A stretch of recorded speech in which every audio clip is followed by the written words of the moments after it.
MP board में आप सभी को पता होगा कि 10th का जो एग्ज़ाम होना था वो कोरोना की वजह से कैंसिल हो गया है। तो जो मूल्यांकन किया जाएगा वो किस आधार पे किया जाएगा, तो उसको मैं नीचे में बताते जाऊंगा। जो मूल्यांकन जो होना था उसमें शिक्षकों को मुश्किल हो रही है, तो क्यों मुश्किल हो रही है इसके बारे में हम लोग जान लेते हैं। तो आप यहाँ पे नीचे देखिए, यहाँ पे जो न्यूज लिखा है इसको मैं पढ़ते जाता हूँ। तो इस बार 10वीं की छमाही रिवीजन टेस्ट या प्री बोर्ड परीक्षा सभी ओपन बुक पद्धति से ली गई है। इन सभी परीक्षाओं में सभी विद्यार्थी के रिजल्ट अच्छे रहे हैं। हर स्कूल का रिजल्ट 80 से 90% तक रहा है। अब माध्यमिक शिक्षा मंडल ने 10वीं का परीक्षा स्थगित कर विद्यार्थियों को मुख्य परीक्षा परिणाम की गणना छमाही रिवीजन टेस्ट और प्री बोर्ड और आंतरिक मूल्यांकन के अंकों के आधार पर करने का निर्देश दिए हैं।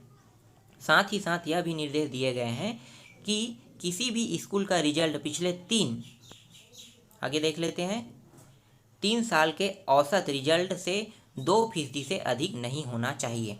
अब स्कूल के सामने मुसीबत यह है कि इस बार तो रिजल्ट अच्छे ही आए हैं। आप सभी को पता है कि प्री बोर्ड और अर्धवार्षिक और त्रैमासिक में सबके रिजल्ट अच्छे आए हैं, और कारण आपको पता है कि क्यों अच्छे आए हैं। ठीक है, तो इसको देखते हुए सभी के रिजल्ट बहुत अच्छे आए हैं। अब स्कूल जो प्राचार्य है वो परेशान इस बात पे है कि मासिक द्वारा तय मापदंडों के आधार पर मुख्य परीक्षा का रिजल्ट तैयार करना है एक बड़ी चुनौती है उनके लिए।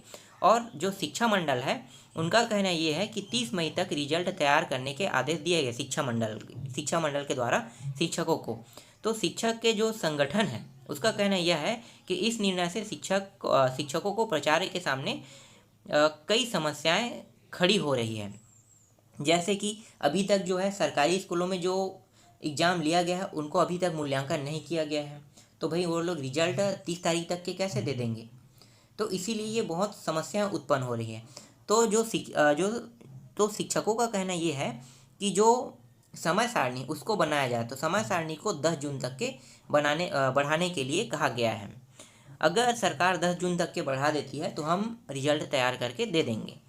लेकिन यहाँ पे एक और चुनौती है इन लोगों के लिए। चुनौती क्या है कि इन्हें जो त्रैमासिक परिपेपर है, जो अर्धवार्षिक है और जो प्री बोर्ड है, इन सभी को गणना करके सभी को गणना करके इनको नंबर देना है। तो ये एक बड़ी चुनौती है। और साथ ही साथ 3 सालों का भी आकलन करना है। जैसे कि 3 साल कौन से, पिछले 3 साल, क्योंकि आप अभी 10वीं में हैं तो आप 9वीं 8वीं और 7वीं तीनों सालों का औसत निकालोगे कि आप इस साल कितना पाए, इस साल कितना पाए, इस साल कितना पाए। तीनों का औसत निकालने के बाद आप सिर्फ 2% ही अधिक 10वीं का रिजल्ट दे सकते हो।